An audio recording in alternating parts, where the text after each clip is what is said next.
The voice recorder app on my phone showed 57 minutes of audio when I pressed stop. 57 minutes of my husband David, describing in vivid detail his fictional battle with stage 3 lymphoma, to a room full of actual cancer patients. The same husband who'd been secretly using our medical insurance deductible money to fund weekend trips with his coworker, Stephanie, while I worked double shifts to pay for his fake chemotherapy treatments. Before we jump back in, tell us where you're tuning.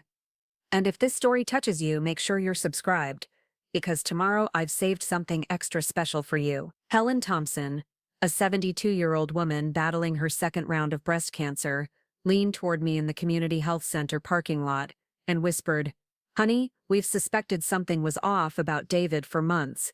That recording you just made. It's exactly what we needed." 3 months earlier, I was Lisa Rodriguez, happily married, marketing coordinator, living what I thought was a perfectly ordinary life in Portland's Riverside district. David and I had been married for 4 years, and while we weren't wealthy, we were comfortable. He sold cars at Premier Automotive downtown. I handled digital campaigns for a growing tech startup, and we were finally talking about starting a family.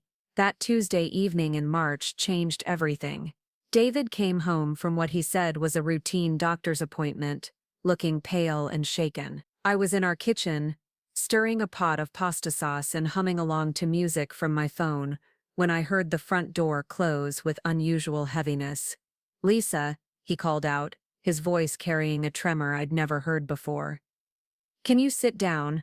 I need to tell you something." The wooden spoon slipped from my hand into the sauce. Something about his tone made my stomach clench with immediate dread. I turned off the burner and walked into our living room, where David sat hunched forward on our navy blue couch, his head in his hands. "What's wrong?" I asked, settling beside him and placing my hand on his shoulder.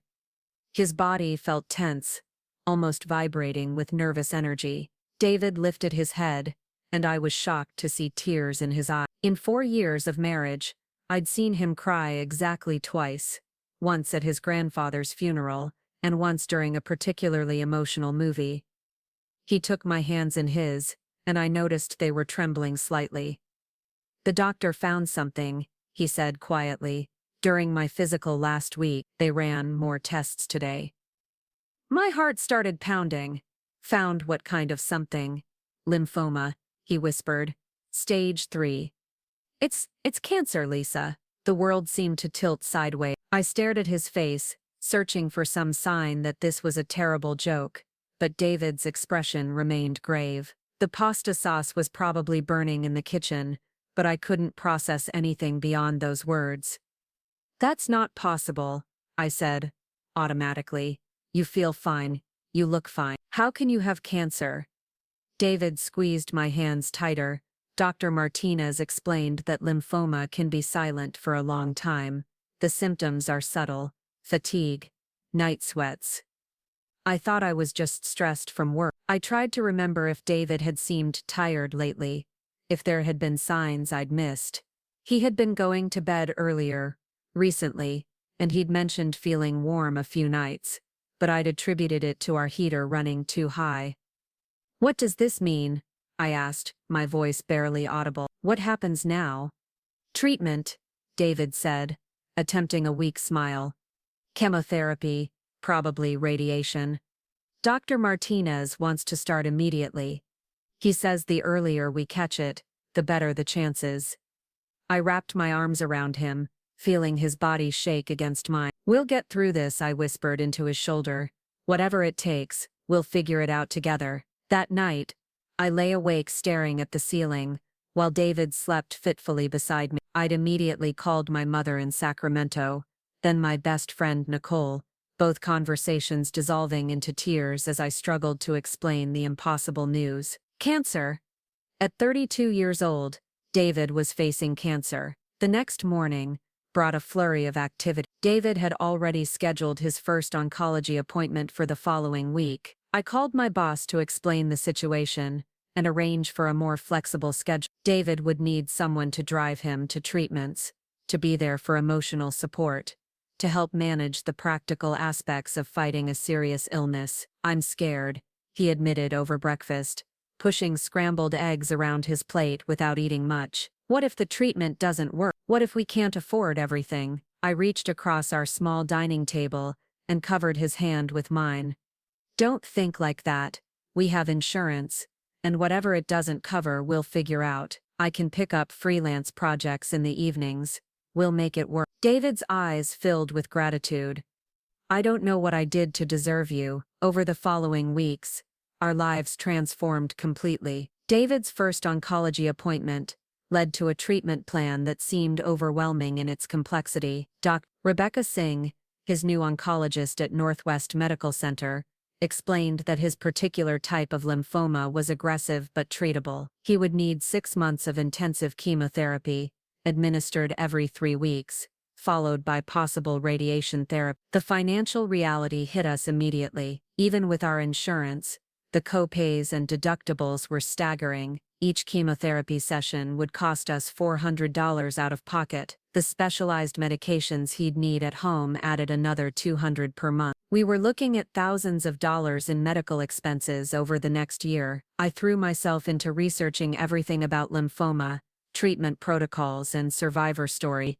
I joined online support groups for spouses of cancer patients, read medical journals until my eyes burned, and created detailed spreadsheets to track David's symptoms, medications, and appointment schedules. David's first chemotherapy session was scheduled for a Thursday morning in April. I took the day off work and drove him to the cancer center, my hands gripping the steering wheel tightly as we navigated through Portland's morning traffic. The Willamette River sparkled in the spring sunshine, and I found myself thinking how wrong it seemed for such a beautiful day to mark the beginning of such a difficult journey. The infusion center was nothing like I'd expected. Instead of the sterile, depressing environment I'd imagined, it was bright and comfortable, with large windows overlooking a garden. Patients sat in cushioned recliners while IV bags slowly dripped medication into their arms. Some read books, others watched television, and a few slept peacefully. David was assigned to a chair near the window.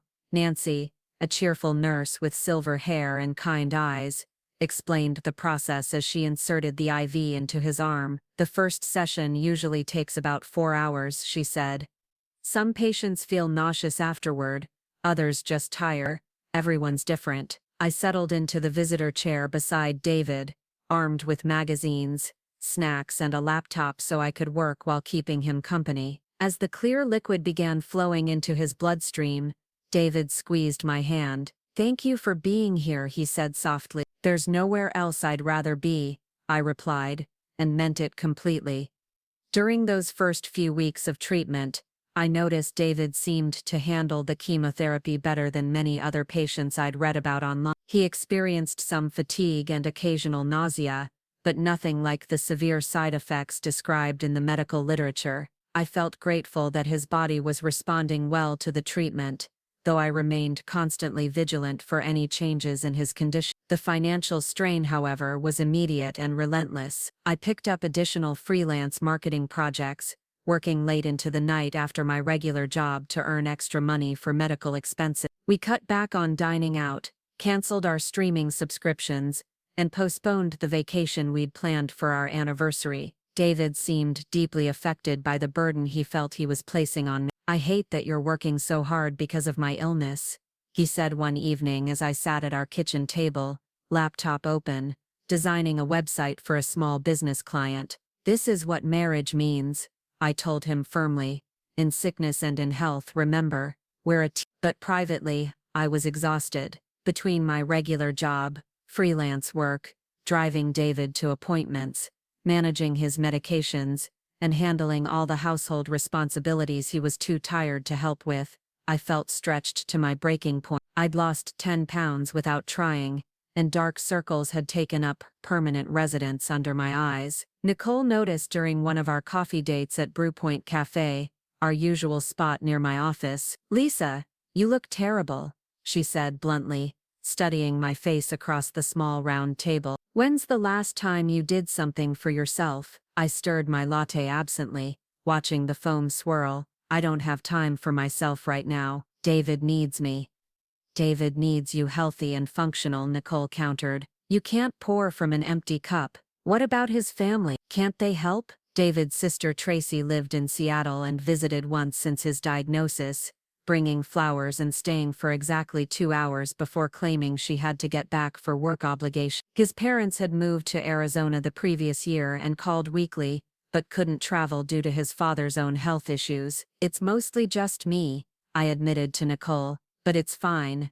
This is temporary. Once he finishes treatment and goes into remission, everything will go back to normal. Nicole frowned. Have you considered joining a support group? There's gotta be other spouses going through the same thing. The idea hadn't occurred to me. I'd been so focused on taking care of David and managing our practical needs that I hadn't thought about my own emotional support beyond my conversations with Nicole and my mother. That evening, I mentioned the suggestion to Dave. We were sitting on our couch, him dozing lightly against my shoulder while I researched cancer support resources on my laptop. That's actually a great idea, he said, lifting his head and looking more alert than he had all day. You should definitely find some people who understand what you're going through. What about you? I asked. Would you be interested in a support group for patients? David was quiet for a moment, considering. Maybe, he said finally. Let me think about it. I'm not sure I'm ready to talk about this stuff with strangers yet. I found several options for caregiver support groups, but what caught my attention was a general cancer support group that met every Thursday evening at the Community Health Center on Oak Street. According to their website, it was open to both patients and family members, and they welcomed people at any stage of their cancer journey. This one looks good, I told David, showing him the web. It's close to home, and they meet in the evenings so it wouldn't interfere with your treatment schedule. David leaned over to read the description. Sounds helpful, he agreed. Should we try it together? The following Thursday, we drove to the Community Health Center, a modern brick building tucked between a coffee shop and a small grocery store. I felt nervous as we approached the meeting room, uncertain what to expect from a cancer support group. The room was arranged in a circle of chairs, about 15 in total, with half already occupied when we arrived. Dr. Richard Coleman, the group facilitator, introduced himself as an oncology social worker who'd been running support groups for over a decade. He was a tall, thin man, with a gentle demeanor and an easy smile that immediately put me at ease. We always start by going around the circle for introductions, Dr. Coleman explained. Just share your name, and whatever you're comfortable telling the group about your situation. As we listened to other members introduce themselves, I was struck by the diversity of experiences represented in the room. There was Helen Thompson, a retired teacher battling breast cancer for the second time; Mark Stevens, a construction worker in his 50s dealing with prostate cancer; Sarah Chen, a young mother whose husband had brain cancer. Each story was different, but the common threads of fear, hope, frustration, and determination wove through every introduction. When it was David's turn, he spoke clearly and confidently about his lymphoma diagnosis and treatment plan. I'm grateful to have my wife Lisa here supporting me through this, he concluded, reaching over to squeeze my hand. I know I couldn't do this alone. I introduced myself as David's primary caregiver and admitted how overwhelming the experience had been. Several group members nodded knowingly, and I felt an immediate sense of relief at being understood without having to explain myself. After the introductions, Dr. Coleman facilitated a discussion about managing treatment side effects. David participated actively, describing his experiences with fatigue and nausea in detail. Helen, who was sitting across the circle from us, asked thoughtful questions about his specific chemotherapy regimen. Following the formal discussion, group members lingered to chat informally. Helen approached us as we were gathering our coats. I'm so glad you two decided to join us, she said warmly. This group has been a lifeline for me. How are you holding up, Lisa? I know how hard it is to be the caregiver. Helen's genuine concern touched me deeply. Some days are better than others, I admitted. The hardest part is feeling like I don't know enough to help him properly. That feeling never completely goes away, Helen said with a knowing smile. But you learn to trust that love and presence matter more than having all the answers. As we drove home that night, David seemed energized by the group experience. I think this is going to be really good for both of us, he said. Everyone seemed so welcoming and understanding. I agreed, feeling hopeful that we'd found a community of people who could offer both practical advice and emotional support. The isolation I'd been feeling since David's diagnosis began to lift slightly, replaced by the comforting knowledge that we weren't alone in this struggle. Over the next few weeks, we settled into a routine that revolved around David's treatment schedule and our Thursday evening support group meeting. I continued working extra hours to cover our mounting medical expenses, but the group provided an outlet for the stress and emotions I'd been carrying alone. Helen in particular became a source of wisdom and encouragement. Having survived cancer once before, she had practical insights about managing side effects, communicating with medical teams, and maintaining hope during difficult moments. She often stayed after meetings to chat with me about the challenges of balancing work, caregiving, and self-care. The thing about cancer, she told me one evening as we walked to our cars, is that it reveals people's true character. Some surprise you with their strength, others disappoint you with their selfishness, but it always shows you who people really are. At the time, I thought she was speaking generally about how crisis brings out different qualities in different people. I had no idea how prophetic her words would prove to be, or how soon I would discover exactly what kind of person my husband really was beneath the surface I thought I knew so well. David's treatment continued through the spring and into early summer. According to his medical team, he was responding well to the chemotherapy. His blood work showed improvement, and Dr. Singh seemed pleased with his progress during their monthly consultations. But something began to feel different about David's illness. The changes were subtle at first,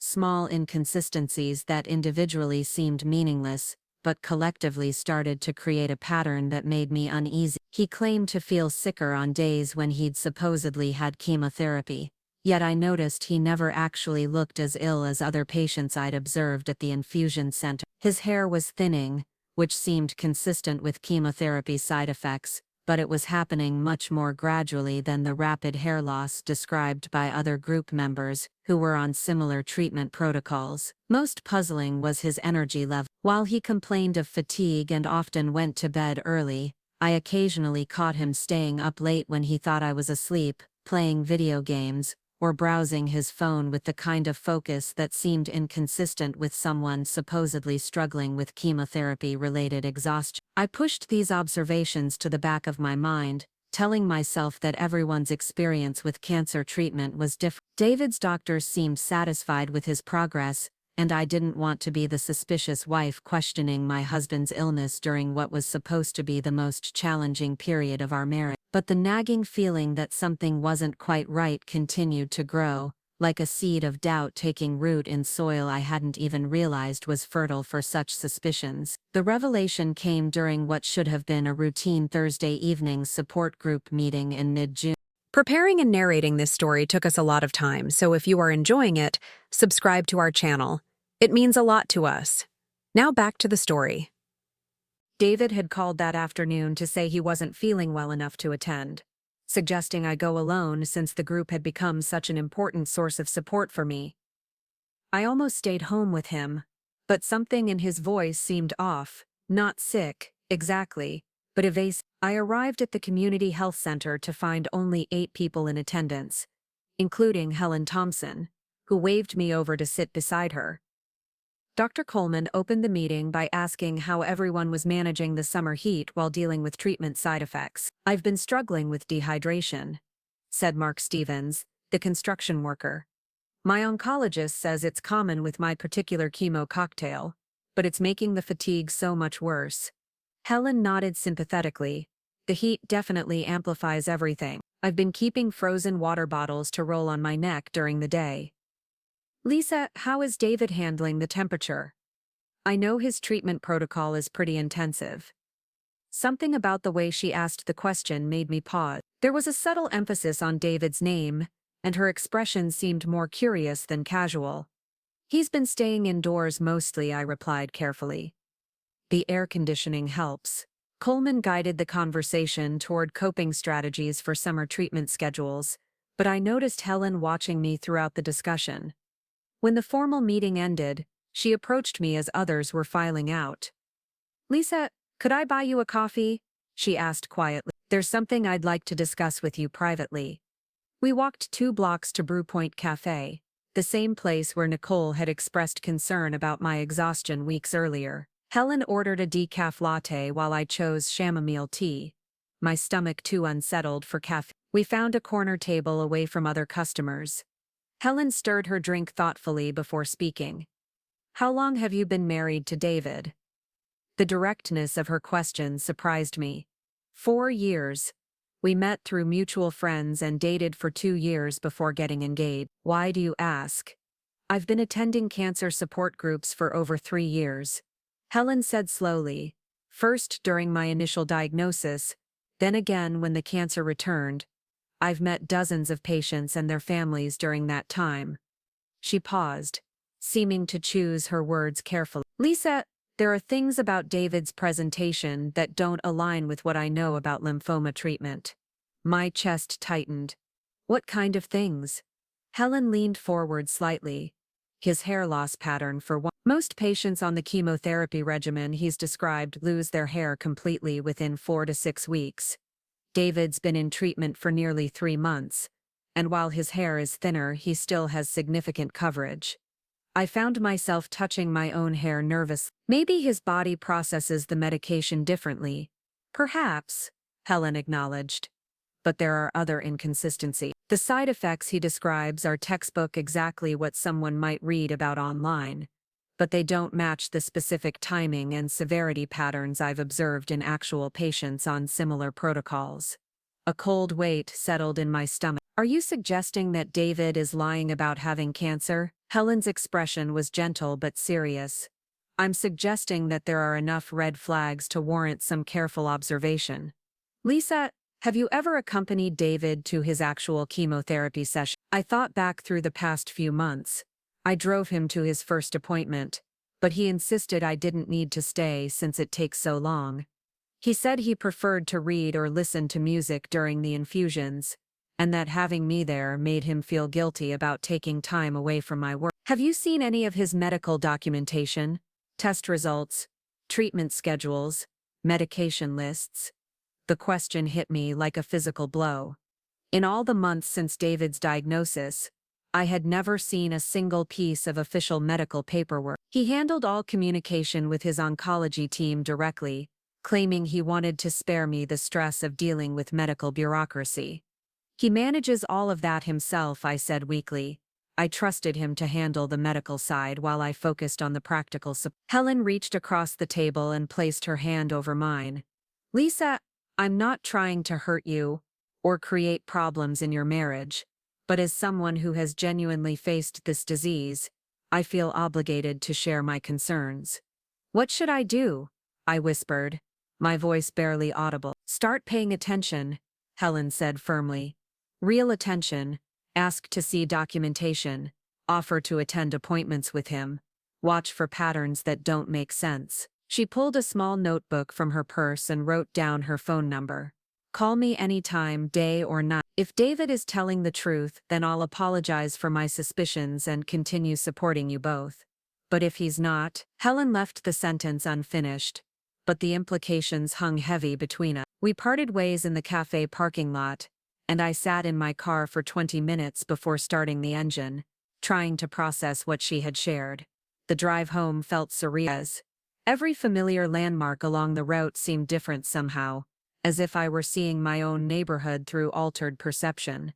When I pulled into our driveway, David's car was there, but the house was dark except for the flickering glow of the television in our living room. I found David on the couch, wrapped in a blanket and watching a cooking show. He looked pale and tired, exactly how I would expect someone to appear after a difficult day of managing cancer symptoms. How was group tonight?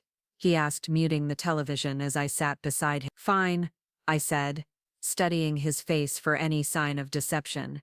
Helen asked about you. She was concerned that you missed the meeting. David's expression didn't change. That's sweet of her. I really wanted to be there, but the nausea was terrible today. I think it's because they increased my dosage last week. What medication did they increase? I asked, keeping my voice casual. David was quiet for a moment. The anti-nausea prescription, he said finally. Dr. Singh wants to be more aggressive about managing the side effects. I nodded as if this made perfect sense, but Helen's questions echoed in my mind. When was the last time I had seen David actually take any medication? I realized I couldn't remember ever witnessing him swallow a pill or use any of the prescriptions he claimed to need. Over the next few days, I began observing David with the kind of attention Helen had suggested. The changes in my perspective were subtle but profound. Instead of accepting his explanations at face value, I started noting inconsistency. On Friday morning, David announced he had a chemotherapy appointment and would be gone most of the day. He left the house at 9 in the morning, dressed casually but carrying a small bag with snacks and entertainment for what he described as a 4-hour infusion session. I worked from home that day, ostensibly to catch up on a project deadline, but really to monitor David's timeline.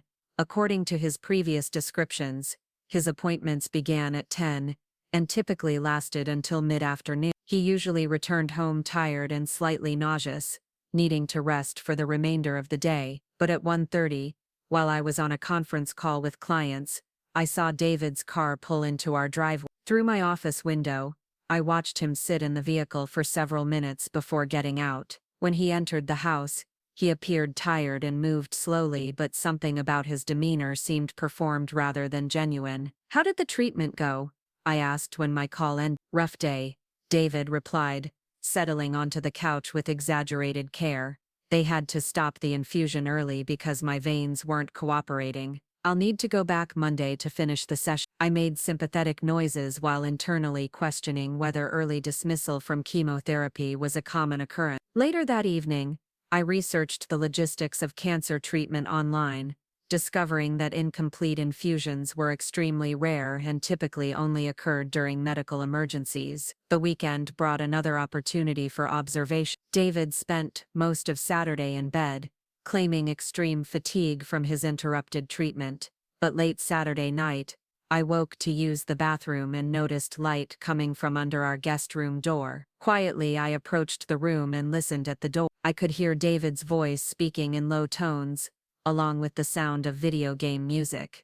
Through the keyhole, I glimpsed him sitting at the desk with his laptop open, apparently engaged in an online gaming session with friends. I stood frozen in the hallway, processing what I was witnessing. David was supposedly exhausted from chemotherapy, yet he had the energy and focus for hours of late-night gaming. When I returned to our bedroom, he was back under the covers, breathing evenly as if he had been asleep the entire time. Sunday morning, David appeared genuinely tired, which now seemed more likely related to staying up late gaming than to cancer treatment side effects. He spent the day on the couch, accepting my offers to bring him meals and medication, playing the role of the devoted patient while I played the role of the caring wife. Monday arrived with David's supposed return appointment to complete his interrupted chemotherapy session. This time I decided to test his story. "I can drive you today," I offered over breakfast. "I don't have any meetings scheduled until this afternoon." David's reaction was immediate and telling. His fork paused halfway to his mouth, and he was quiet for several seconds before responding. "That's really thoughtful," he said finally, "but Dr. Singh prefers that I come alone to these makeup sessions. Something about maintaining focus on my treatment response without external distractions." The explanation sounded rehearsed and medically implausible. "Since when do oncologists prefer patients to attend appointments alone?" I pressed gently. "It's specifically for incomplete infusions," David said, not meeting my eyes. "Different protocol than regular session." I nodded as if accepting his explanation, but internally I was noting another significant red flag. That evening, I called Helen from my office during my lunch break the next day. "Helen, it's Lisa. Do you have a few minutes to talk?" "Of course, honey. How are you holding up?" I described the observations I'd made over the weekend, including David's late-night gaming session, and his reluctance to let me accompany him to appointments. Helen listened without interruption, occasionally making small sounds of acknowledgement. When I finished, she was quiet for a moment. "Lisa," she said carefully, "I think it's time for you to do some more direct investigation. Have you considered following him to one of his supposed appointments?" The suggestion made my stomach flip. Follow him? That feels like such a violation of trust. What David is potentially doing to you is a much greater violation, Helen said firmly. If he's telling the truth, then you'll confirm it, and can apologize for doubting him. But if he's lying about having cancer, then he's stolen months of your life, thousands of your dollars, and caused you immense emotional trauma based on a complete fabrication. She was right, but the thought of actively spying on my husband felt like crossing a line I wasn't sure I could uncross. I don't know if I can do that.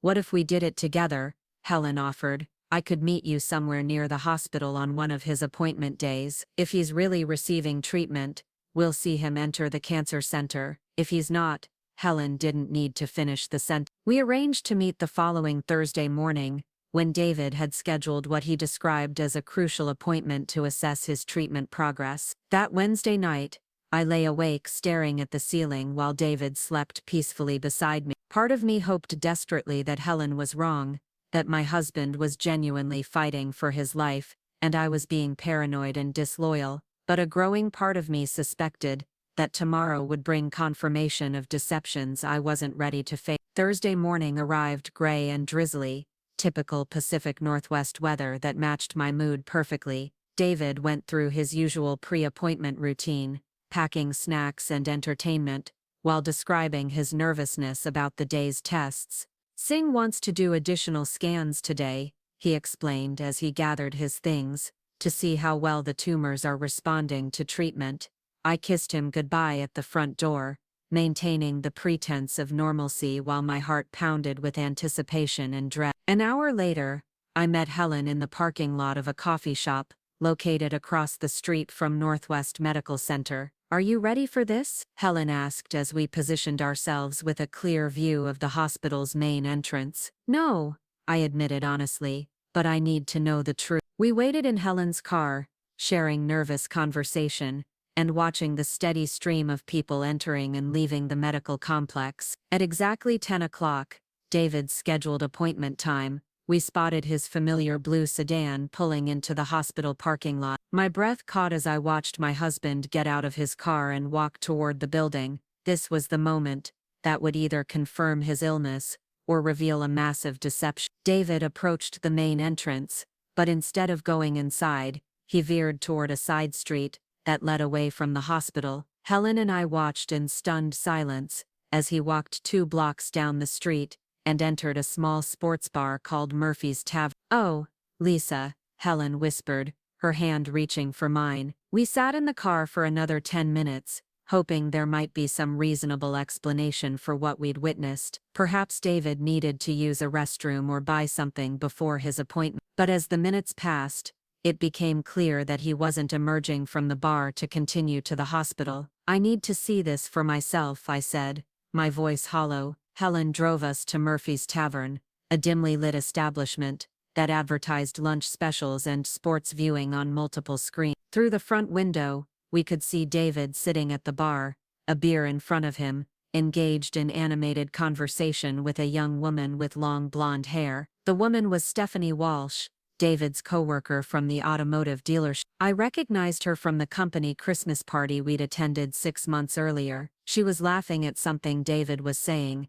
her hand resting casually on his arm, in a gesture that seemed far too intimate for a casual friendship. That's not medical treatment, Helen said quietly. I stared through the window at my husband, who was supposed to be undergoing crucial cancer scans, but was instead having drinks with a coworker during what should have been a medical appointment. The final pieces of a horrible puzzle were clicking into place. Helen, I said, my voice steady despite the chaos in my mind, I think I need your help with something much bigger than I originally realized. Helen turned to look at me, and I saw understanding and determination in her eyes. Whatever you need, Lisa. Let's make sure David faces the consequences of what he's done. As we drove away from Murphy's Tavern, leaving David to his fictitious medical appointment, I felt a strange combination of devastation and relief. The truth was finally emerging, and while it was more painful than I could have imagined, at least I was no longer living in the confusion of half-truths and inconsistencies. Helen and I spent the rest of that morning planning our next step. We agreed that I needed concrete evidence before confronting David directly. Helen's experience with actual cancer treatment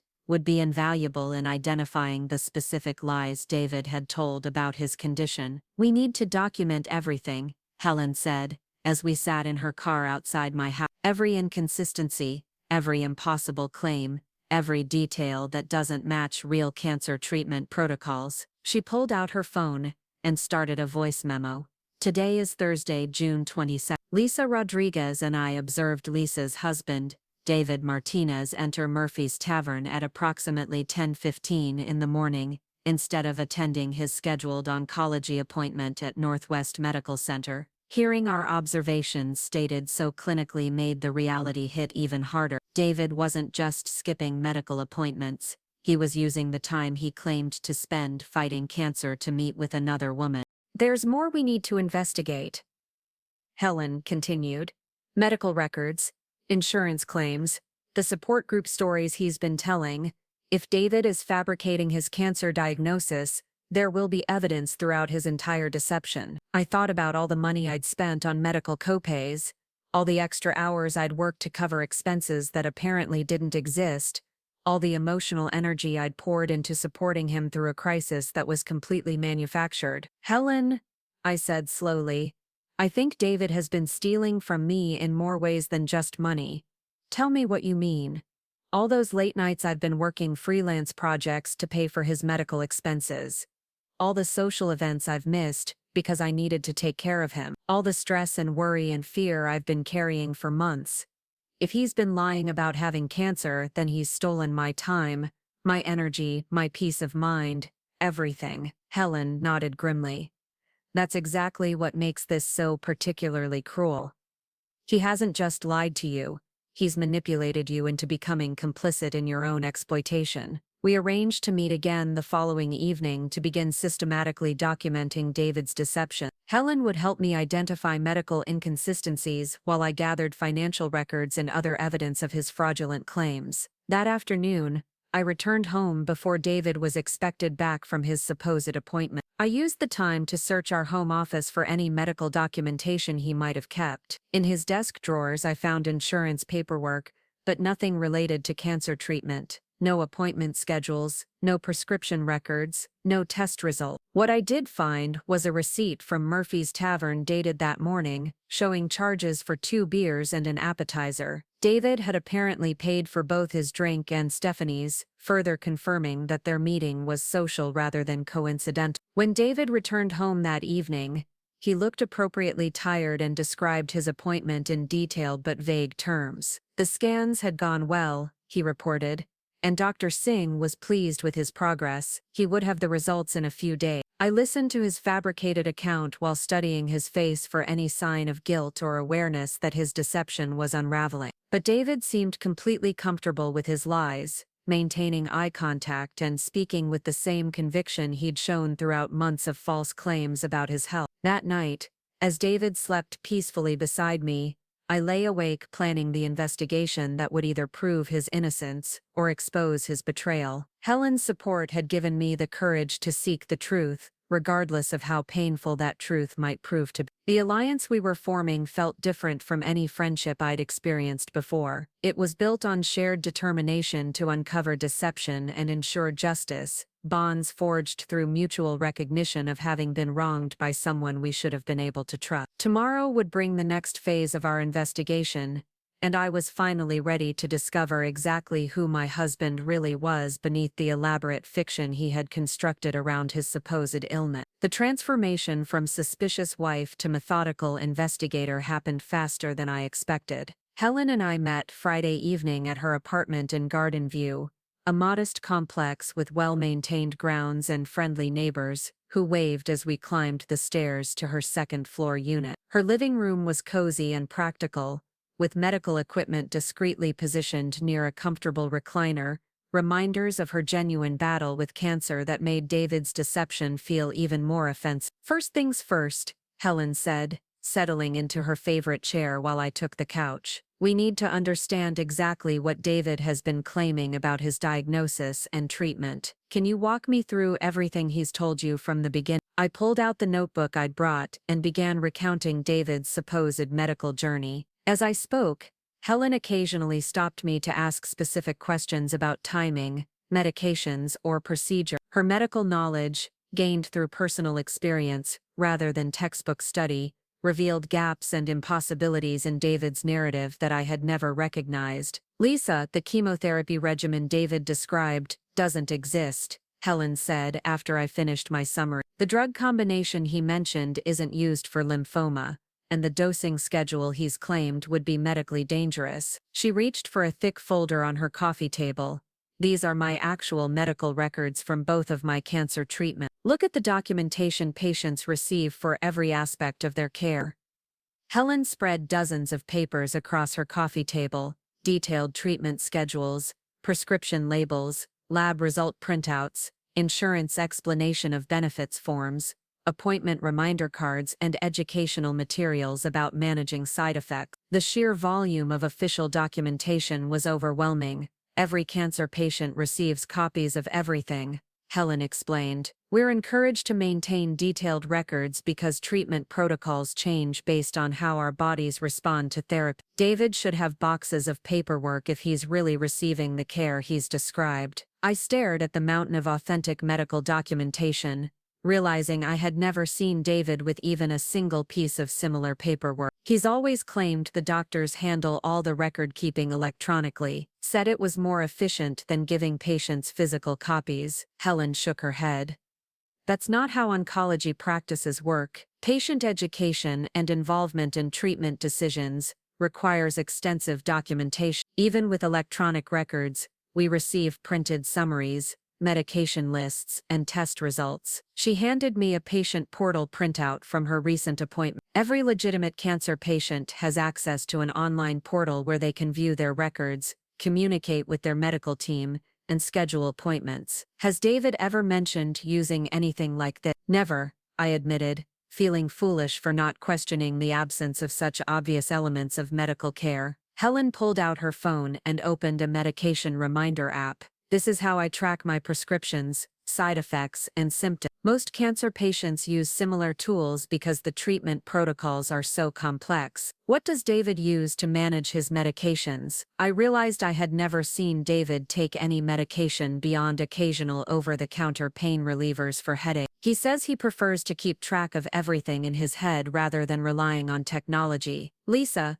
cancer patients don't have the luxury of casual medication management. The drugs used in chemotherapy have narrow therapeutic windows and serious interaction risk. No responsible oncologist would allow a patient to manage complex medications without systematic tracking. The weight of evidence was building rapidly, but Helen wasn't finished. She opened her laptop and navigated to the website for Northwest Medical Center, the hospital where David claimed to receive treatment. Let's look at the actual oncology department where David supposedly receives care, she said, clicking through pages of information about the facility's cancer services. The website included detailed information about treatment protocols, patient resources, and staff credentials. Helen found the directory of oncologists and searched for Dr. Rebecca Singh, the physician David claimed was managing his care. There's no Dr. Singh listed in the oncology department, Helen said quietly. In fact, there's no Dr. Singh anywhere in the hospital's directory. The discovery hit like a physical blow. David had been invoking the authority of a physician who didn't exist at the hospital where he claimed to receive treatment. Maybe she's new and not listed yet. Helen clicked through several more pages, including recent press releases about new staff additions. The website shows new physicians joining the practice, and it's updated regularly. If Dr. Singh existed, she would be listed here. We spent the next hour systematically fact-checking every verifiable claim David had made about his medical care. The hospital's website contradicted multiple details of his supposed treatment. The chemotherapy protocols he described weren't offered at that facility. The support services he mentioned didn't exist in the configuration he'd described. Helen, this is overwhelming, I said, staring at pages of notes documenting David's lies. How did I miss all these inconsistencies? Because you trusted your husband and had no reason to doubt him, Helen replied gently. David exploited your trust and your lack of medical knowledge. This kind of deception works precisely because normal people don't expect their spouses to fabricate serious illness. She closed her laptop and turned to face me directly. Lisa, we need to talk about what you want to accomplish with this investigation. Are you looking for confirmation so you can confront David privately? Or do you want to build a case for more serious consequences? The question forced me to confront the magnitude of what David had done. This wasn't just a lie about working late or forgetting an anniversary. He had constructed an elaborate deception that had dominated our marriage for months, cost us thousands of dollars, and caused me immense emotional trauma. I want him to face real consequences, I said, surprising myself with the firmness in my voice. This isn't something I can forgive or move past. He needs to understand the full impact of what he's done. Helen nodded approvingly. Then we need to gather evidence systematically and document everything properly. We should also consider involving other people he's deceived through this charade. Other people? The support group, for one. David has been attending our meetings for months, sharing detailed stories about his fake illness with people who are genuinely struggling with cancer. That's not just lying to you. It's emotional fraud against vulnerable individuals who trusted him with their own experiences. The realization that David's deception extended beyond our marriage made his betrayal feel even more calculated and cruel. How do we prove all of this without alerting him that we're investigating? Helen smiled grimly. We document everything he's claimed, then systematically disprove each element. We also need to understand how he's been spending the time he's supposed to be receiving treatment, and where the money has really been going. Over the weekend, Helen and I developed a comprehensive investigation plan. I would track David's actual whereabouts during his supposed medical appointments, while she researched the specific medical claims he'd made to identify additional impossibilities in his narrative. We also decided to involve Dr. Coleman, the support group facilitator, who had professional obligations to protect group members from fraudulent participants. Helen offered to approach him confidentially to discuss the concerns we'd identified about David's participation. Monday morning brought David's next supposed chemotherapy session. This time I was prepared with a detailed surveillance plan. I arranged to work from a coffee shop near Northwest Medical Center, giving me a clear view of the hospital parking lot while providing a legitimate reason to be in the area. David left home at his usual time, carrying his customary bag of snacks and entertainment. I waited 30 minutes, then drove to my chosen observation point, and settled in with my laptop and a large coffee. At exactly 10 o'clock, I spotted David's car in the hospital parking lot, but instead of proceeding to the cancer center, David sat in his vehicle for nearly 20 minutes, apparently waiting for something. Finally he got out and walked not toward the hospital entrance, but toward the shopping center adjacent to the medical complex. I watched him enter a large sporting goods store, where he spent over an hour browsing equipment and trying on athletic shoes. When he emerged, he was carrying a shopping bag and looked relaxed and happy, completely inconsistent with someone who had just endured hours of cancer treatment. David returned to his car and drove to a nearby park, where he sat on a bench and made phone calls while eating the snacks he'd packed for his supposed medical appointment. From my distant vantage point, I could see him laughing during conversations, his body language animated and energetic. Around 2 o'clock, David drove to a restaurant where he met Stephanie Walsh for what appeared to be a lengthy lunch. They sat at a table by the window, and I could observe their interaction clearly. Their conversation was intimate and flirtatious, with frequent touching and shared laughter that spoke to a relationship far beyond workplace friendship. I documented everything with photographs and detailed notes, creating a timeline that directly contradicted David's claims about spending the day receiving medical treatment. When he returned home that evening, I was already there, ostensibly working on freelance projects while internally seething about his elaborate deception. "How did the treatment go today?"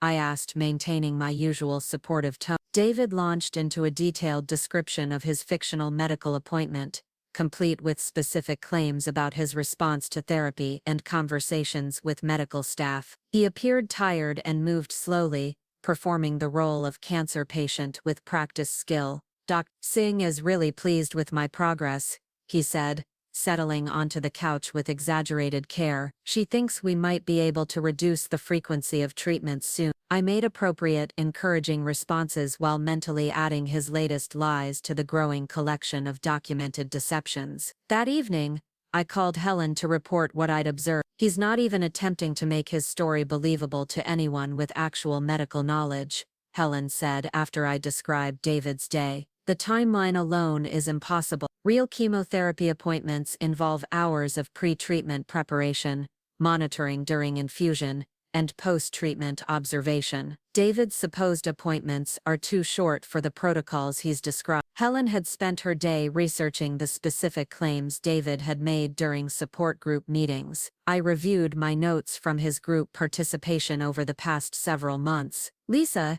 he's described medical procedures that don't exist and quoted statistics that are completely fabricated. She had also spoken confidentially with Dr. Coleman about general concerns regarding David's participation in the group. While she hadn't revealed our specific investigation, she had raised questions about members who might be misrepresenting their situation. Coleman confirmed that fake cancer claims do occasionally occur in support groups, Helen reported. There are established protocols for addressing suspected deception, including the option to require medical verification for continued participation. We agreed that gathering more evidence was essential before taking any direct action. Over the next 2 weeks, I meticulously documented David's activities during his supposed medical appointment. The pattern was consistent. He would park at the hospital to establish an alibi, then spend his time shopping, meeting with Stephanie, or engaging in recreational activities completely inconsistent with cancer treatment. During this period, I also conducted a thorough review of our financial records. What I discovered was even more disturbing than David's fake medical appointment. The money I had been earning through extra freelance work to pay for his supposed medical expenses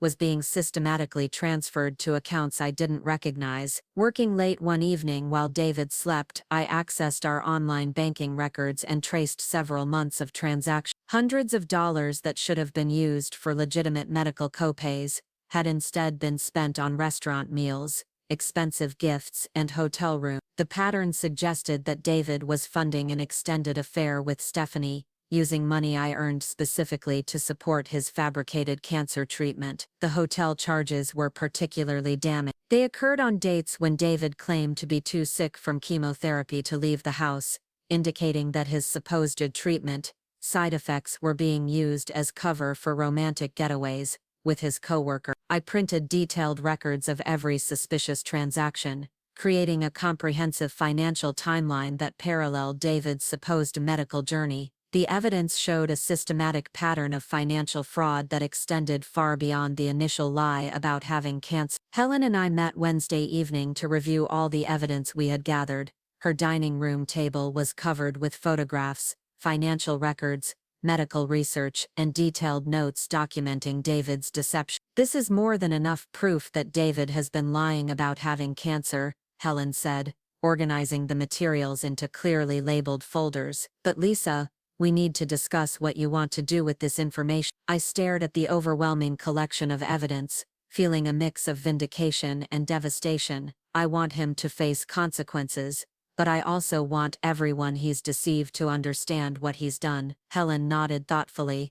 There are several approaches we could take. We could confront David privately and demand restitution. We could report him to the hospital for fraudulent use of their name and facilities. We could inform the support group about his deception. What about legal consequences? I asked. Is what he's done actually illegal? Potentially, Helen replied. Insurance fraud, if he's filed false claims, financial fraud against you personally, emotional fraud might be harder to prosecute, but the financial crimes could result in serious legal consequence. We discussed the various options while I struggled with conflicting emotions. Part of me wanted to protect David from public humiliation, despite his betrayal, but a larger part of me recognized that his deception was too calculated and harmful to address through private confrontation alone. I think we need to involve Dr. Coleman and the support group, I said finally. David has been stealing emotional energy from people who are genuinely fighting for their lives. They deserve to know they've been manipulated. Helen agreed. And I think we need to create a comprehensive record of everything he's done, including recordings of him continuing to lie even when directly confronted with evidence. Recordings. Helen pulled a small digital recorder from her purse. If David is going to continue lying even when faced with proof of his deception, we should document that as well. It will show the extent of his commitment to this fraud. The idea of secretly recording my husband felt like a violation of privacy, but I realized that David had already violated every boundary of trust and honesty in our relationship. Creating a record of his continued lies might be the only way to ensure he faced appropriate consequences for his actions. How would we do that? I asked. We could arrange a situation where David feels compelled to repeat his cancer claims in detail, while we record everything he said. Then we could present him with proof that every element of his story is false, and record his response to being caught. The plan felt risky and emotionally fraught, but I recognized its value in creating undeniable documentation of David's willingness to maintain his deception even when confronted with evidence. There's something else we should consider, Helen asked. David might not be the only person involved in this deception. Stephanie clearly knows he's not actually receiving cancer treatment during their meetings. She might be complicit in the fraud. The possibility that David's betrayal extended to active collaboration with his affair partner made the situation feel even more complex and hurtful. How do we find out what Stephanie knows? Helen considered the question carefully. We might be able to use David's own lies against him. If we can create a situation where he feels pressure to prove his cancer claims, he might involve Stephanie in ways that reveal her level of knowledge about his deception. As we concluded our planning session, I felt a strange combination of empowerment and sadness. The investigation had given me clarity about David's true character, but it had also shown me the extent to which I had been living a lie for months. Tomorrow would bring the next phase of our plan, confronting David with irrefutable evidence of his deception and recording his response for posterity. Helen walked me to my car, and we stood for a moment in her apartment complex parking lot, contemplating the magnitude of what we had uncovered.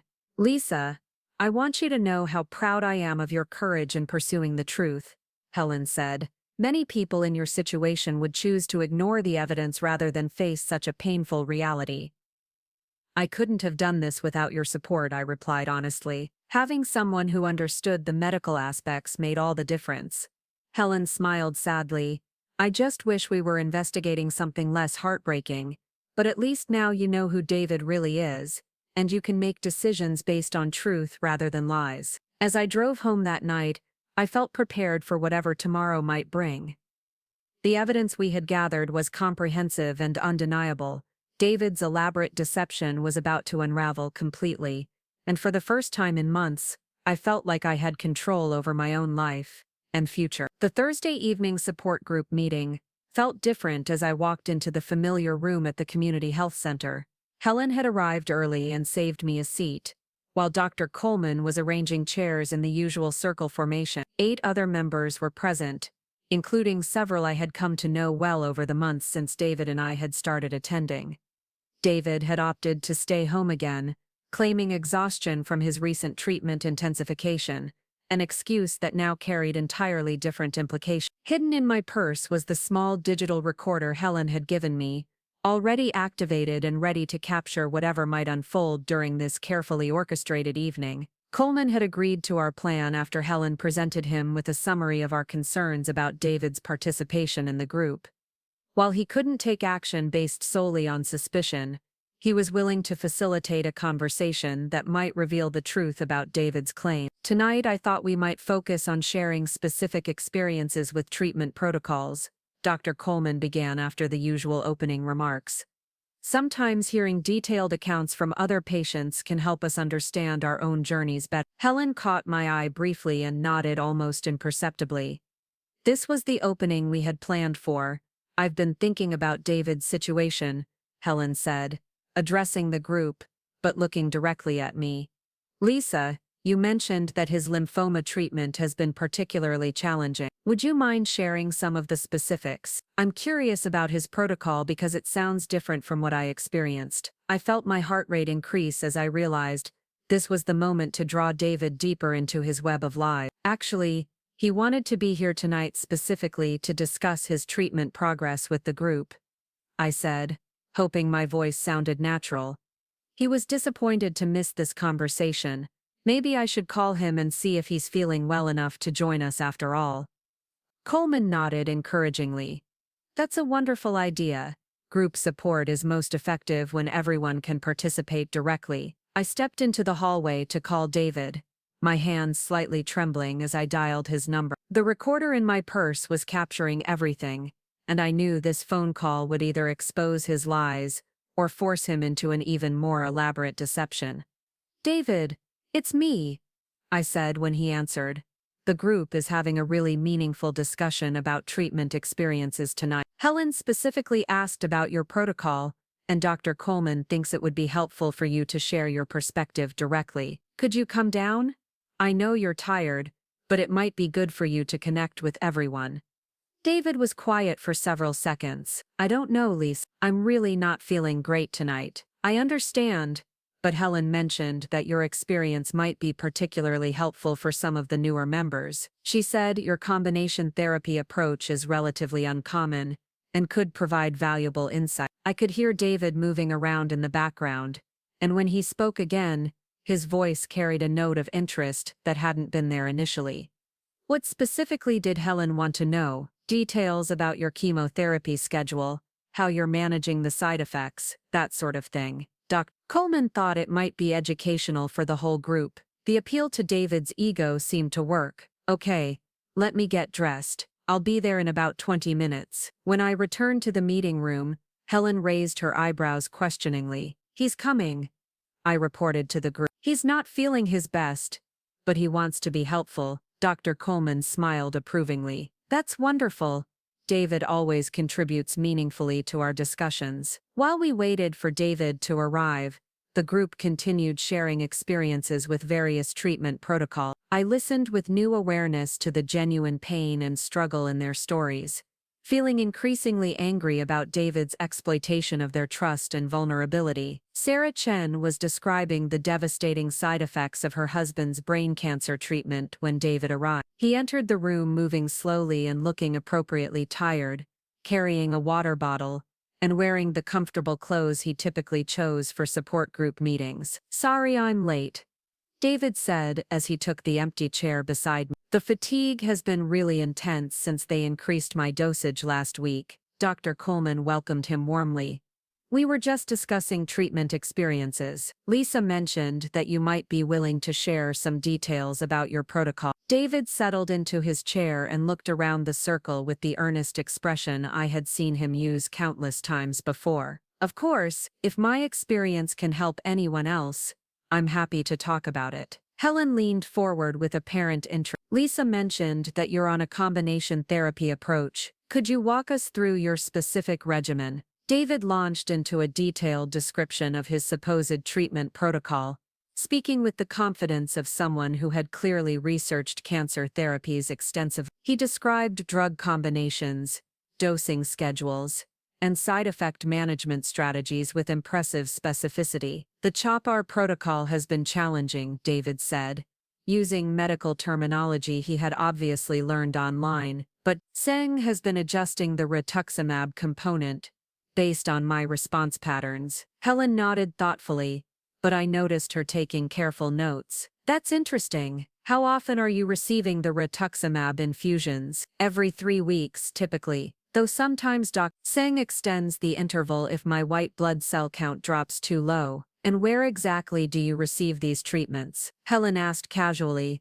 Northwest Medical Center in their main oncology suite, David replied without hesitation. Dr. Seng prefers the facility there because they have the newer infusion equipment. Helen continued asking specific questions about David's supposed treatment, and he answered each one with elaborate detail. He described conversations with nurses, interactions with other patients, and specific physical sensations during chemotherapy infusions. His performance was convincing and emotionally compelling.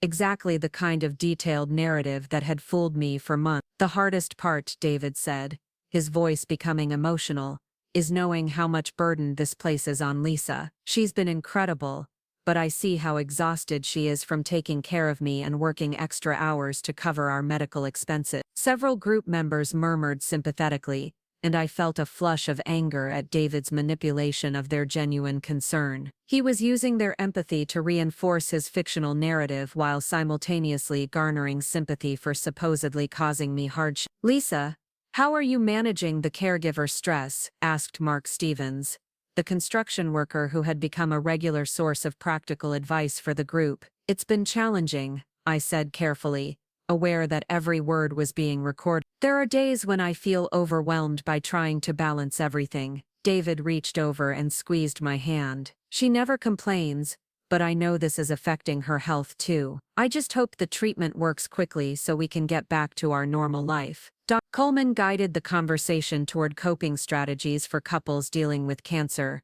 and David continued to participate actively, sharing supposedly personal insights about maintaining relationships during serious illness. His advice sounded thoughtful and caring, the words of a devoted husband grateful for his wife's support during a difficult time. After the formal meeting ended, several members approached David to offer additional support and encouragement. He accepted their kindness graciously, even making plans to meet with Mark for coffee the following week to discuss managing treatment fatigue. Helen lingered as other members filed out, eventually approaching David and me as we prepared to leave. "David, I hope you don't mind my asking, but I'm curious about your experience with Dr. Singh. I've been considering getting a second opinion about my treatment plan, and I've heard good things about the oncology program at Northwest Medical Center." David's expression brightened.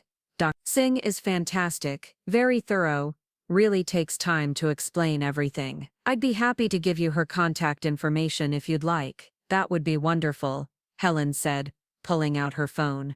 "What's her full name?"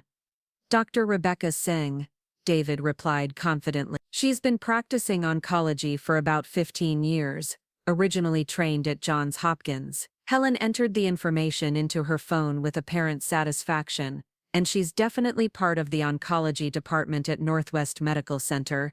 "Absolutely. Her office is on the 3rd floor of the main medical building, right next to the infusion center." Helen smiled warmly. "Thank you so much. I'll definitely look into scheduling a consultation with her." As we walked to our cars, David seemed energized by the evening's discussion. "I'm glad I came tonight," he said, wrapping his arm around my shoulders. "It felt good to share my experience with the group. I think some of what I said might have been helpful for the newer members." "I'm sure it was," I replied, my stomach churning with the knowledge of what Helen and I would be doing with the evening's recorded conversation. David drove home separately since he had taken his own car to the meeting, giving me an opportunity to call Helen immediately. "Did you get everything?" I asked as soon as she answered.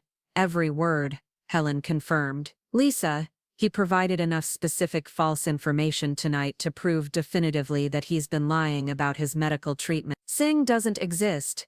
The treatment protocol he described isn't used for lymphoma, and several of the medical details he shared are completely impossible." We arranged to meet the following afternoon to review the recording and plan our confrontation strategy. That night, I lay awake listening to David sleep peacefully beside me, marveling at his ability to maintain such an elaborate deception without any apparent guilt or anxiety. Friday afternoon, Helen and I met at her apartment to listen to the complete recording of David's support group statement. Hearing his lies played back in their entirety was even more disturbing than experiencing them in real time. The level of detail in his fabrications, combined with his apparent emotional investment in the fictional narrative, revealed a capacity for deception that went far beyond simple dishonesty. This recording, combined with all our other evidence, creates an irrefutable case, Helen said as she organized our documentation. "The question now is how you want to confront David with this information." We discussed several approaches before settling on a strategy that would maximize the impact of our revelation, while ensuring David couldn't deflect or minimize his deception. I would invite him to join me for dinner at a quiet restaurant, where I would present him with the evidence in a public setting that would discourage dramatic reactions while forcing him to address the truth of his situation. Helen offered to be present during the confrontation, positioned at a nearby table where she could provide moral support and serve as a witness to David's response. We chose Romano's, an Italian restaurant downtown that offered enough privacy for a serious conversation while maintaining the public atmosphere that would keep the situation controlled. Saturday evening, I suggested to David that we go out for dinner to celebrate his recent positive test results, an invitation he accepted enthusiastically. As we drove to the restaurant, he talked optimistically about possibly reducing his treatment frequency in the coming months, adding yet another layer to his ongoing deception. Romano's was moderately busy for a Saturday night, providing the perfect balance of privacy and public oversight for our planned confrontation. Helen had arrived earlier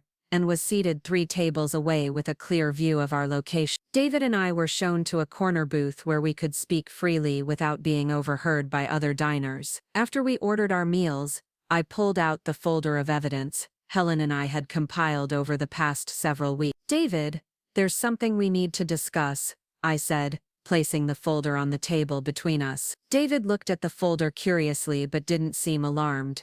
"What's all this?" "Information about your cancer treatment," I said calmly. "I've been doing some research because I wanted to better understand what you're going through." I opened the folder and removed the first document, a printout from Northwest Medical Center's website showing their oncology department staff directory. "I thought I'd start by learning more about Dr. Singh, since she's been so important in your care." David glanced at the document and nodded.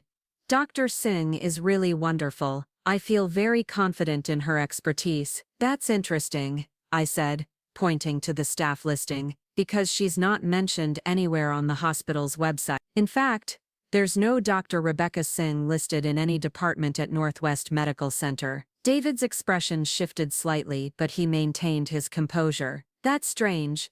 Maybe their website isn't updated regularly. You know how slow medical institutions can be with their online information." I removed the second document, a detailed description of lymphoma treatment protocols from the American Cancer Society. "I also researched the treatment regimen you've been describing. The CHOP-R protocol you mentioned last night isn't actually used for the type of lymphoma you claim to have." David studied the paper for several seconds before responding. "Treatment protocols vary significantly between institutions. Singh uses a modified approach based on the latest research." His explanations were becoming more elaborate, but he still seemed confident in his ability to maintain his deception. I pulled out the photographs I had taken during his supposed medical appointments, showing him at the sporting goods store, the park, and the restaurant with Stephanie. "These were taken during your chemotherapy sessions over the past 2 weeks, I said quietly. "You weren't receiving medical treatment,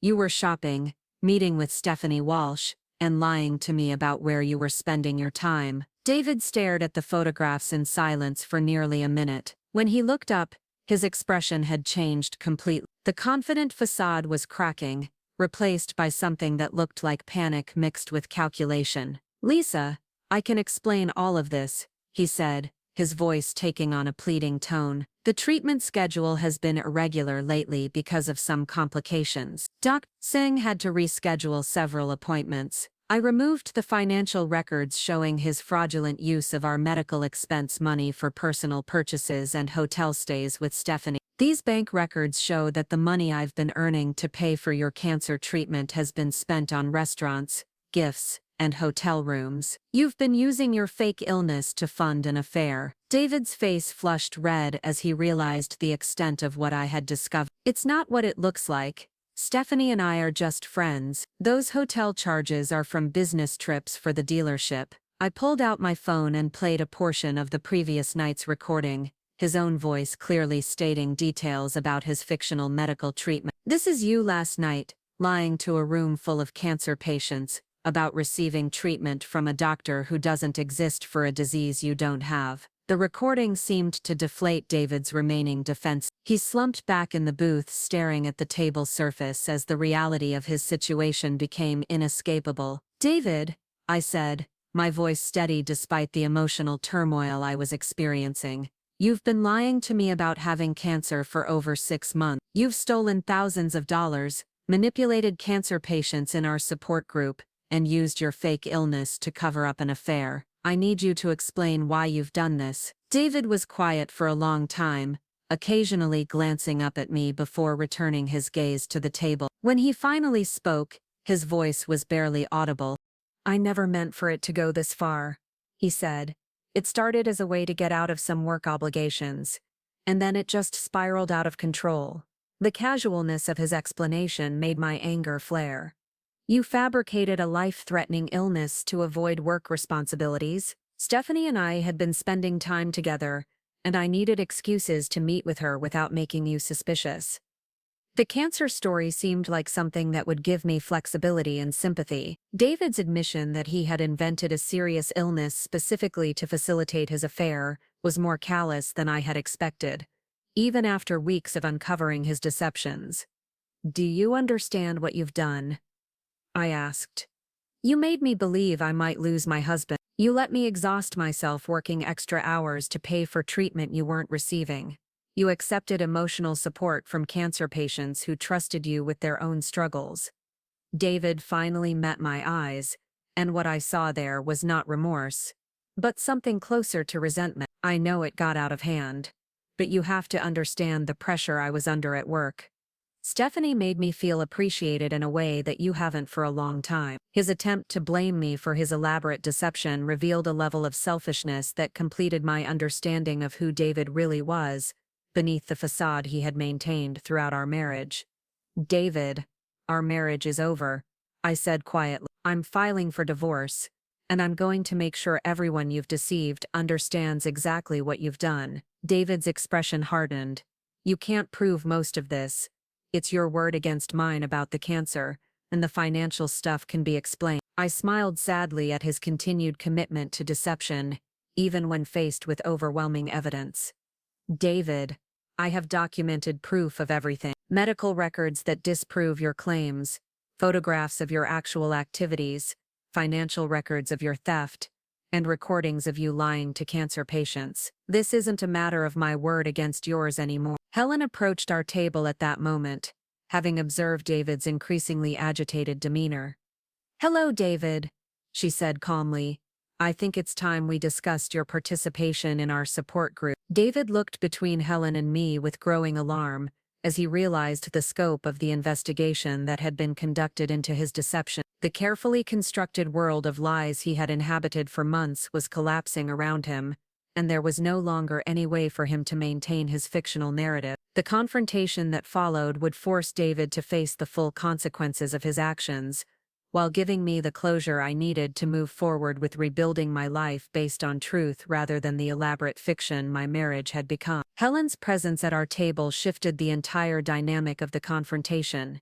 David's face went pale as he realized that his deception had been discovered, not just by me but by someone with intimate knowledge of actual cancer treatment, who could expose every medical lie he had told. "David, I've been documenting your statements to our support group for several weeks now," Helen said, settling into the chair across from him with the calm authority of someone who had faced real life and death struggle. "Your descriptions of treatment protocols, medication schedules, and side effects contain fundamental impossibilities that any genuine cancer patient would recognize immediately." David's eyes darted between Helen and me, searching for some escape from the truth that was closing in around him. "I don't know what you think you've discovered, but there are explanations for any inconsistencies you might have noted." Helen opened her own folder and placed a side-by-side comparison on the table.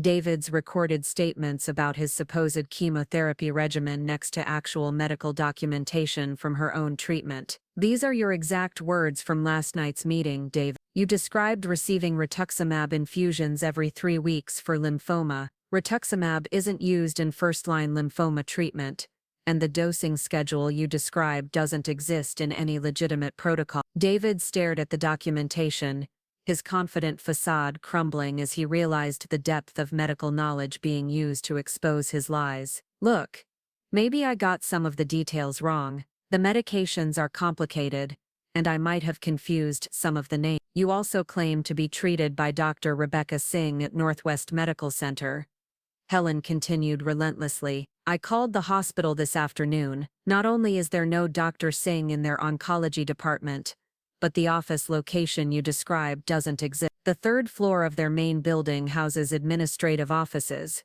not patient treatment areas. The restaurant around us continued its normal Saturday evening rhythm while David's world collapsed at our small corner table. Other diners were engaged in pleasant conversations, celebrating birthdays and anniversaries, completely unaware of the reckoning taking place just a few feet away. David, we know about Stephanie, I said quietly. We know that the time you claimed to spend receiving chemotherapy was actually spent with her. We know that the money I earned working extra hours to pay for your medical expenses was used to fund your affair. We know that your entire cancer diagnosis is a complete fabrication. David's shoulders sagged as the weight of undeniable evidence finally broke through his commitment to deception. For several minutes he sat in silence, occasionally opening his mouth as if to speak before changing his mind and returning to staring at the table.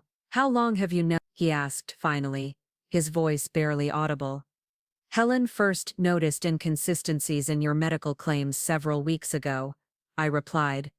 We've been systematically investigating your story ever since. David looked up at Helen with something approaching respect mixed with resentment. You couldn't just mind your own business. Helen's expression hardened. David, you've been attending a cancer support group for months, accepting emotional support from people who are genuinely fighting for their lives, while telling them elaborate lies about your own fictional struggle. You've stolen not just money from Lisa, but hope and energy from vulnerable patients who trusted you with their most personal fears and experiences. The magnitude of David's betrayal was settling over the table like a heavy weight. This wasn't just marital infidelity or financial dishonesty. It was a systematic exploitation of trust that had affected multiple people dealing with real medical crises. What happens now? David asked, looking directly at me for the first time since Helen had joined our conversation. Now you face the consequences of what you've done, I replied with a calm that surprised me. I'm filing for divorce immediately. I'm reporting your insurance fraud to the appropriate authority, and I'm making sure that everyone in our support group understands that they've been manipulated by someone who fabricated a serious illness for personal gain. David's face flushed with anger. You don't have to destroy my entire life over this. We can work things out privately. Helen laughed bitterly. David, you destroyed your own life when you decided to fake cancer to cover up an affair. The consequences you're facing now are entirely of your own making. I'm also informing your employer about your fraudulent use of medical leave policies, I continue, and Stephanie will need to explain her role in this deception to both her supervisors and her own family. David's anger turned to panic as he realized the extent of the exposure his lies would receive. Lisa, please, we can fix this without involving other people. I'll end things with Stephanie. I'll pay back the money, whatever you want. David, there is no fixing this, I said firmly. You didn't make a mistake or have a moment of weakness. You constructed an elaborate deception that lasted for months and affected multiple people. That's not something that can be resolved with apologies and promises. Helen stood up from the table, having accomplished what she came to do. David, Dr. Coleman will be notifying the support group members about your deception at our next meeting. We feel they deserve to understand that their trust was violated by someone who exploited their vulnerability for personal gain. After Helen left, David and I sat in uncomfortable silence while the reality of his situation fully settled. The bustling restaurant around us felt surreal, a reminder of normal life continuing while my own world underwent complete transformation. I never wanted to hurt you, David said eventually, though his words carried little conviction. But you did hurt me, I replied, profoundly. You made me believe I might lose the person I loved most to a terrible disease. You let me exhaust myself emotionally and financially supporting you through a crisis that didn't exist. You accepted my care and sacrifice while using the cover of your fake illness to betray our marriage. David had no response to this summary of his actions. We finished our meal in silence, and I paid the check using money I had earned during one of those late-night freelance sessions, intended to cover his fictional medical expenses. The following week brought a whirlwind of legal and practical activities as I began the process of extracting myself from the wreckage of our marriage. I retained Catherine Walsh, a divorce attorney who specialized in cases involving financial fraud, and began documenting the full extent of David's deceptions for legal proceedings. Catherine reviewed all the evidence Helen and I had gathered with the thoroughness of someone who had seen similar cases before. "This is one of the most elaborate marital deceptions I've encountered," she said after studying our documentation. "The systematic nature of the fraud, combined with the financial theft and emotional manipulation, creates a very strong case for both divorce proceedings and potential criminal charge." The divorce paperwork was filed within days, citing fraud and abandonment as grounds for dissolution of the marriage. David would be entitled to virtually nothing from our shared assets, having forfeited any claim to marital property through his systematic deception and theft. More satisfying was the response from the support group when Dr. Coleman addressed David's deception at the following Thursday meeting. The group members were initially shocked, then increasingly angry as they understood the extent to which their trust had been violated. "I shared some of my most personal fears with him," said Sarah Chen, her voice shaking with emotion. "I told him about my husband's tumor progression and how terrified I was of becoming a widow. He listened to all of that while knowing his own story was completely fake." Mark Stevens was even more direct in his condemnation. "People like David make it harder for genuine patients to get the support and understanding they need. His lies don't just hurt his wife, they damage the credibility of everyone who's actually fighting this disease." Helen had become something more than an ally through our investigation.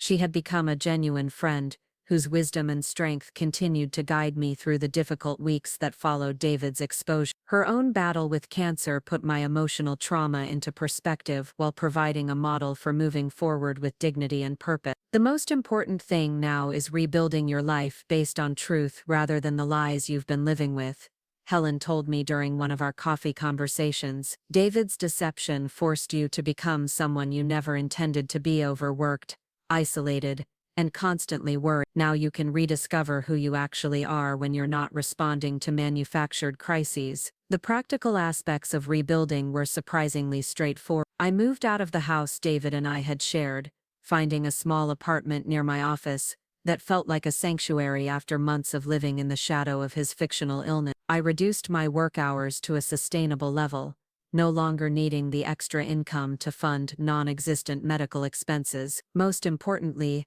I began investing in relationships and activities that had been neglected during the months when I believed I was caring for a dying husband. Nicole and I resumed our regular coffee dates, and I started taking evening art classes that I had postponed indefinitely when David's supposed treatment schedule dominated our calendar. The legal consequences for David unfolded over several months. Premier Automotive terminated his employment after discovering that he had used fraudulent medical documentation to justify extended absences for his supposed cancer treatment. The State Insurance Commission opened an investigation into potential fraud, though David had been careful never to file actual insurance claims for his fictional treatments. Stephanie Walsh also faced professional consequences when her supervisors learned about her role in David's deception. While she hadn't been directly involved in creating the cancer fiction, her participation in the affair that the lies were designed to conceal cost her the promotion she had been pursuing and damaged her reputation within their industry. The most significant legal outcome was a civil judgment requiring David to repay all the money he had stolen from our joint accounts,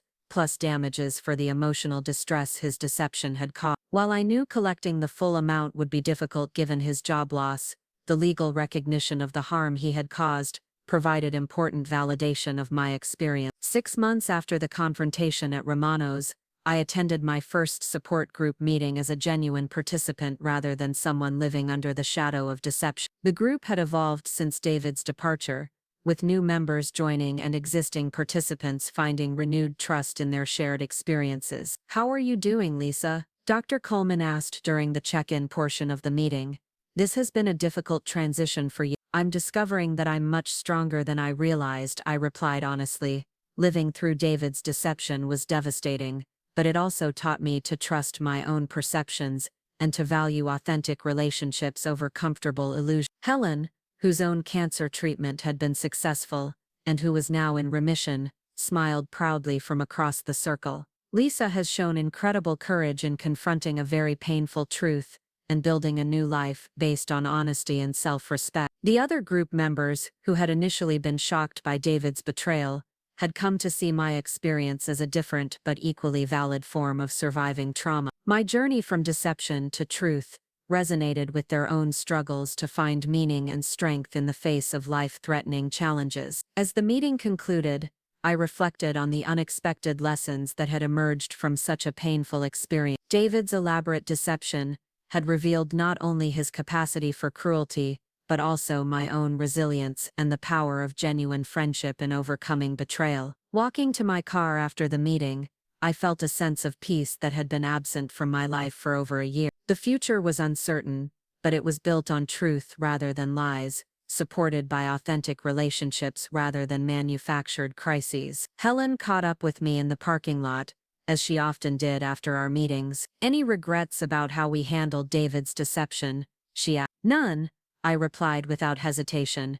He made choices that hurt multiple people, and he needed to face the consequences of those choices. Protecting him from the results of his own actions wouldn't have served anyone, including him. Helen nodded approvingly. "Justice isn't just about punishment, it's about restoring balance and ensuring that truth prevails over deception. You've accomplished both of those things." As I drove home to my small apartment, I thought about the woman I had been a year earlier, trusting, exhausted, and unknowingly living a lie constructed by someone I loved. That version of myself felt like a stranger now, someone whose innocence I mourned, but whose experience had taught me invaluable lessons about the importance of vigilance, authentic relationships, and personal strength. The recording device that had captured David's lies now sat in a drawer in my bedroom, no longer needed for legal proceedings, but preserved as a reminder of how elaborate deceptions could be, and how important it was to trust my instincts when something felt wrong. David had moved to a different city after losing his job and facing social consequences for his actions. I had no contact with him and no desire to know how he was rebuilding his life. My energy was focused entirely on moving forward rather than looking back at the wreckage he had created. The support group continued to be an important part of my weekly routine,